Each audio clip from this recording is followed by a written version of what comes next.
Today is once again a most significant day in the history of Florida soccer referees. Today we are here to induct in the FLSRC Hall of Fame, to this date, the most accomplished referee in our 57-year history. When you look at the names of the 13 current Hall of Fame members, all of them, during their time on the field, were accomplished referees, except for Joseph Migna and Kermit Quisenberry. None of the other 11 are in the Hall of Fame because of what they accomplished on the field. The remaining 11 were recognized and nominated to the Hall of Fame because of what they did off the field. The impact of their administrative skills, their teaching abilities, the influence of their leadership skills. However, all of 13 in multiple ways have had a lasting positive influence on the Florida soccer referee community after their referee careers had passed. Today I'm pleased to introduce Mark Sean Hurd. Please come to the front.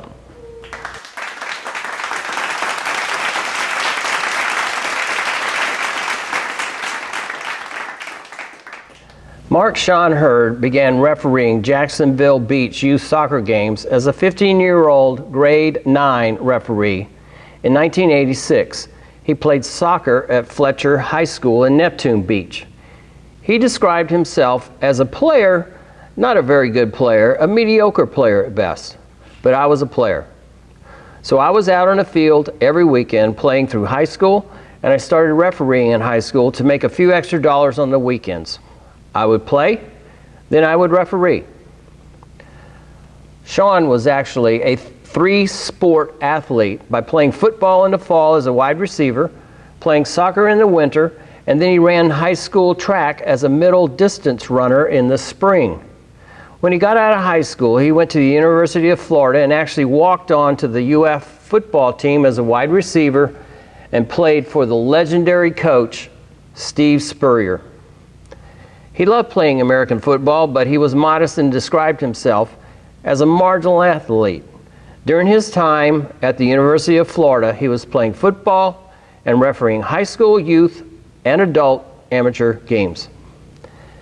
After college graduation, he knew he was not going to be playing football professionally, so he found himself going back to the soccer fields, and then the refereeing became much more serious.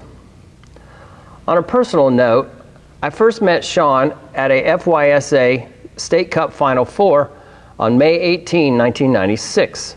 That was the day after Joseph Migna was inducted into the FLSRC Hall of Fame in Pensacola during the Youth State Cup Final Four referee meeting. At State Cups, Sean, as a grade 7, was assigned to a U15 boys semifinal, and I was assigned as the referee coach. Today, I only have a very distant memory of that game. However, I do have a very clear understanding of his performance that day because I still have my original assessor's notes from that game 25 years ago. This is one of those treasure gems that referee coaches sometimes keep for future reference. U.S. soccer records indicate Sean was a regional referee from 1997 to 2001. He became a national referee on January 1st, 2002. In 2006, Sean became a professional assistant referee in Major League Soccer and worked for 11 consecutive years in the MLS, 102 regular season games plus 8 playoff games. His final match as a professional referee was when he was AR1 in the second leg of the 2016 MLS Western Conference semifinals between the Colorado Rapids and the Los Angeles Galaxy. He was assigned with his longtime crew teammates of Mark Geiger and assistant Joe Fletcher. Sean was also assigned in 2016 to the Lamar Hunt U.S. Open Cup final, along with fellow assistant referee Adam Vinkowski and referee Baldomero Toledo. Sean's work at one of the 2 weekend national tournaments led U.S. Soccer to recommend to FIFA to select him as a FIFA assistant referee in 2009. His first assignment was in Trinidad and Tobago with Florida's Kermit Quisenberry and Mark Geiger. The following are some highlights of Sean's most distinguished career as a FIFA assistant referee. With 76 international career games and 2 FIFA competition finals. 2011 FIFA Under-20 World Cup. 2012 International Olympic Games, London. 2013 CONCACAF Gold Cup, USA. 2013 FIFA Club World Cup, Morocco. And 2014 FIFA World Cup, Brazil. Many of those on-field accomplishments were reached alongside his longtime crew of Mark Geiger and Joe Fletcher. Joe has said, "Sean was the most underrated AR in the USA, in my opinion. If people only knew how clinical he was for an entire World Cup cycle, knocking down incredible decisions in training, and more importantly, in matches. With all that, Sean is an even better teammate and person." Sean has said he had many mentors along the way, and there's no way he could do all of them justice. So many different people have had an influence on me as a referee and as a person. At the local level, several took interest in me and helped me in a number of ways. Joseph Mickna, Rodney Kinney, Brooks McCormick, Grant Merrill, to name a few. Across the country and internationally, I was fortunate to receive guidance from the likes of Essie Barhamist, Don Wilbur, Herb Silver, Alfred Canitas, Paul Tamburino, Brian Hall, Rob Faraday, and Steve Taylor. Many others took the time to mentor me and provide me with feedback along the way, but a common thread between all of them is their undeniable passion for the game and for helping referees develop. Sean has given the following advice to advancing games. I maintain the same principled approach along the way and continue it. Number 1, preparation. Prepare mentally and physically for each match and or event. Never stop learning. Number 2, execution. Preparation will help ensure you are in the best possible position when a big decision is necessary. Number 3, confidence without arrogance. Be confident in your abilities, but be humble at the same time. Remember, no one is indispensable.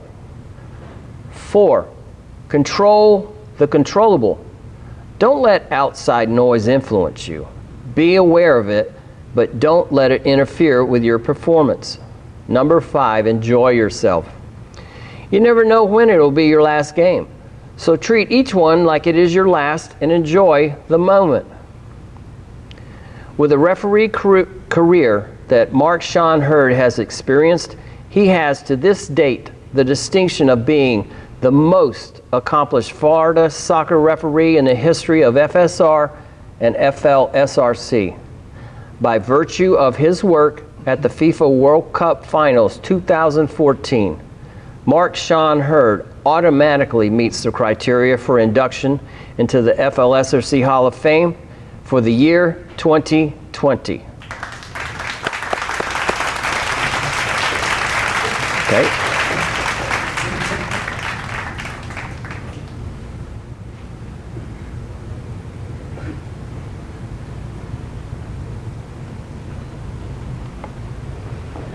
Sean, having walked this road with you the last 26 years, I know the amount of time, energy, and passion that you've put into this, and it's well deserved.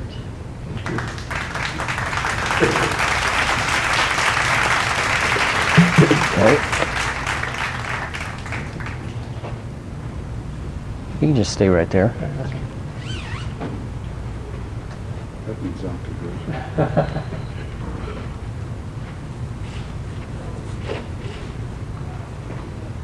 Thank you very much, Jake.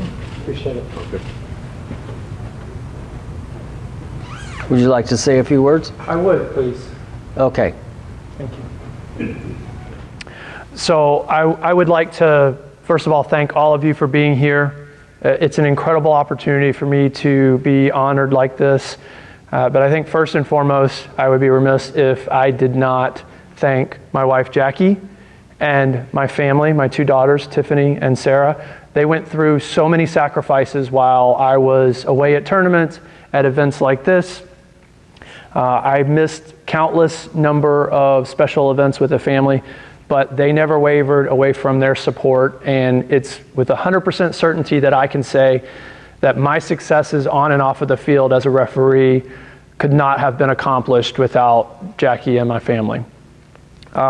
They are the rock that holds us together, and they supported me in the best of times, which fortunately was a lot, and the times when there were challenges. It was always comforting to know that I could come home to a family that, regardless of how I performed on the field, treated me like a husband, like a father, and like a son. And so for that, I'm eternally thankful. I also would like to thank the referee committee and all of Florida soccer administrators for putting this event on and for acknowledging the accomplishments that myself and the team of Mark Geiger and Joe Fletcher were able to accomplish. So being here is the first step for many of you, right? I see some familiar faces. I see some other faces that maybe this is your first event. So please understand the significance of coming to a seminar like this. It's an honor to be invited, as many of your mentors and coaches talked about over the weekend. And we are happy to have you here. And I am so thankful to be here to be able to speak to you and to have conversations with you individually and to hopefully see you on the pitch at some place in the future, and maybe even wearing a FIFA badge or refereeing at the FIFA World Cup final. That would be a tremendous experience for me to be able to say that I met one of you referees that was that successful. Jackie mentioned 26 years of this ride. To say it was a roller coaster is a little bit of an understatement. I think that there were certainly way more positive opportunities than those that were negative in nature. But again, managing through that from a culture perspective, from a game perspective, from a respect perspective is really something that I'm very, very proud of. And to be in the company of such great referees in this room and administrators, former professional and FIFA referees, it's truly a humbling and an honoring experience. The opportunities that I had over, my youth career as a referee, my amateur career as a referee, ultimately getting into the MLS as an assistant referee, and making it through the World Cup cycle from 2012 to 2014. And going back even to 2011 at the Under 20 World Cup in Colombia, are experiences that I share with all of you in this room. Again, without your support, without you being here, we don't have a future in refereeing. And so I think that it's incredibly important for you to understand the part that you play in this environment that we call a great hobby, right?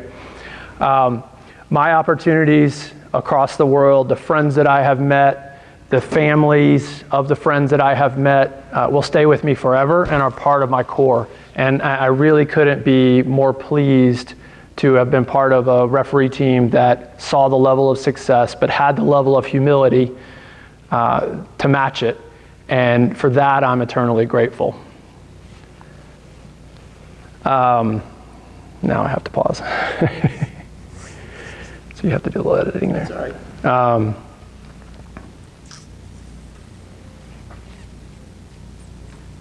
What else? How much more do you want? How much more you want again?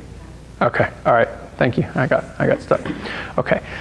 So let me just take you a few minutes to walk you through kind of the progression of how I got to be here today. It doesn't just start automatically. A lot of things had to fall into place. Had to be in the right place at the right time. And in the end, a little bit of good luck never hurt anybody, right? I think it's fair to say that you have to have a little bit of luck in your world to be successful. And you've got to have the great support network. So that part is good. The box is checked. Sarah, my youngest, Tiffany, my oldest, Jackie, my wife, provided that level of support along with my family as well, my mother and my father and everybody else. So now let's talk about the soccer side of it and how I got to where I'm at today. 2006, as Tim mentioned, I had the opportunity to join the Major League Soccer group as an assistant referee. It was really kind of the first time that they had dedicated assistant referees. Some people were only assistants, but that wasn't by choice.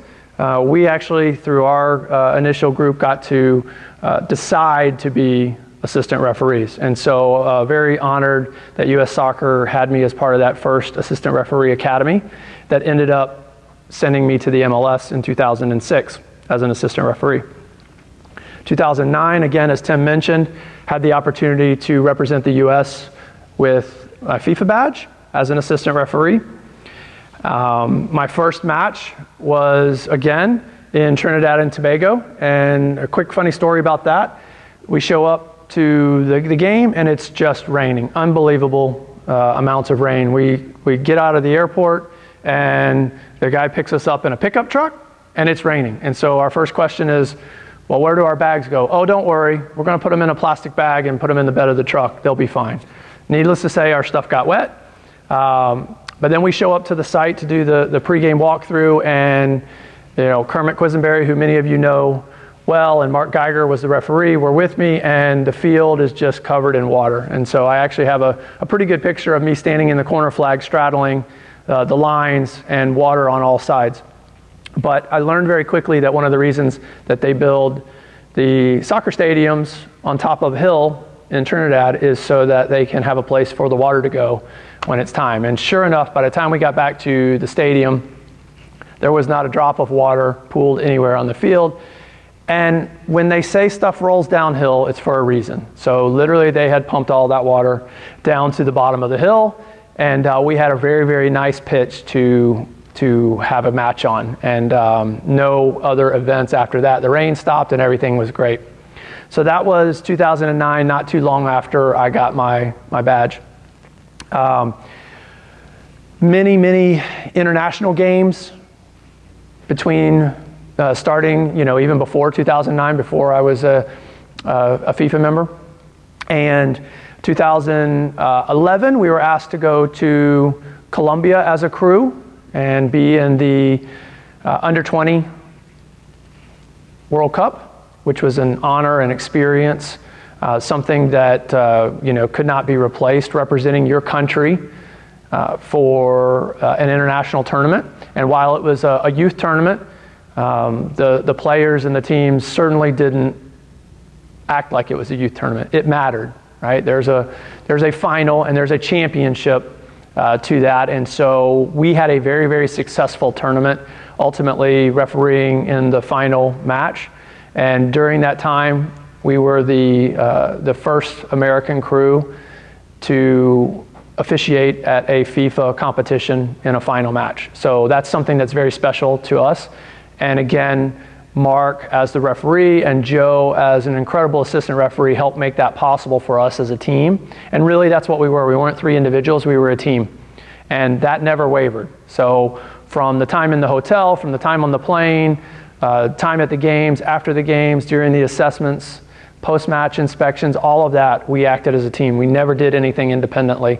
And so it taught me a lot of core life values over the course of our career. I'm very honored to be part of their friendship and having them as close companions. So 2012, we had the opportunity to officiate at the London Olympics. Again, a once-in-a-lifetime opportunity for most people, and incredible. The opening ceremony, the closing ceremony, all of the matches in between, all of the other sports going on. Quite an experience, and obviously with it being in London, there was quite the spectacle of things to do. So great time there. 2013, we officiated in the Gold Cup during the summer here in the U.S. Again, an amazing experience. We went to Los Angeles as a group, and then we broke off into pods and went to Seattle and Denver from there, I believe, and officiated games. Very successful tournament for our crew and referees in our home country. And then later on that year, We were trying to figure out exactly where we were going to be, what tournament we were going to be in, if we were going to be in a tournament at all, because some referees had been cut from the list of qualified candidates for the World Cup. And so we found out later that year that we were going to the Club World Cup in Morocco. Again, an amazing experience. Had never been to Morocco before, and the culture, the excitement around a local club team making it all the way to the final was a very special experience for us. And we had the good fortune of sticking around till the end of the tournament. Mark was the fourth official on the final, and I was the alternate assistant. And from there, we had to leave our fate in the hands of the FIFA Referee Committee. And so fortunately, right after the first of the year in 2014, we were happy to have been acknowledged as one of the referee crews attending the World Cup in Brazil in 2014. So a lot of preparation from January to May, June, when we started to go to the tournament. Getting to the physical site in Brazil early, which is custom for FIFA tournaments. Getting acclimated, going through the routines. We had very successful games again. So you'll see a theme.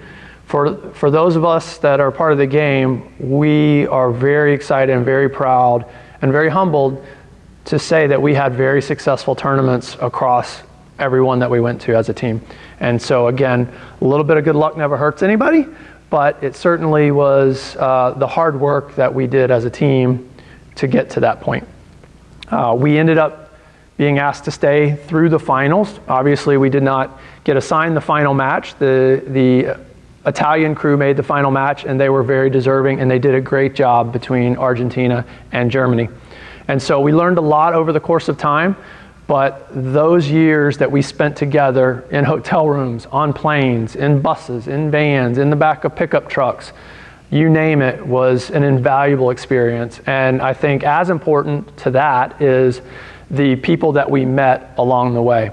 And the best part of the whole thing is when I decided to retire from all refereeing at the end of 2016, my family and my support network were right there where they were the whole time. So it was kind of like, although I was leaving one discipline, the base for that discipline was still in place. And so for that, I again say thank you to my family. And in closing, I want to say thank you to all of you one more time for taking the time to be here, asking me great questions, having conversations about life, about soccer, about the game football, and really soaking up this environment. Thank you to the instructors and to the administrators for having me here and for putting on this great event. I know this was the first one on the men's side, first of many, I hope, and I appreciate all your time and opportunity to be here to speak. Thank you very much. Thank you. Good enough?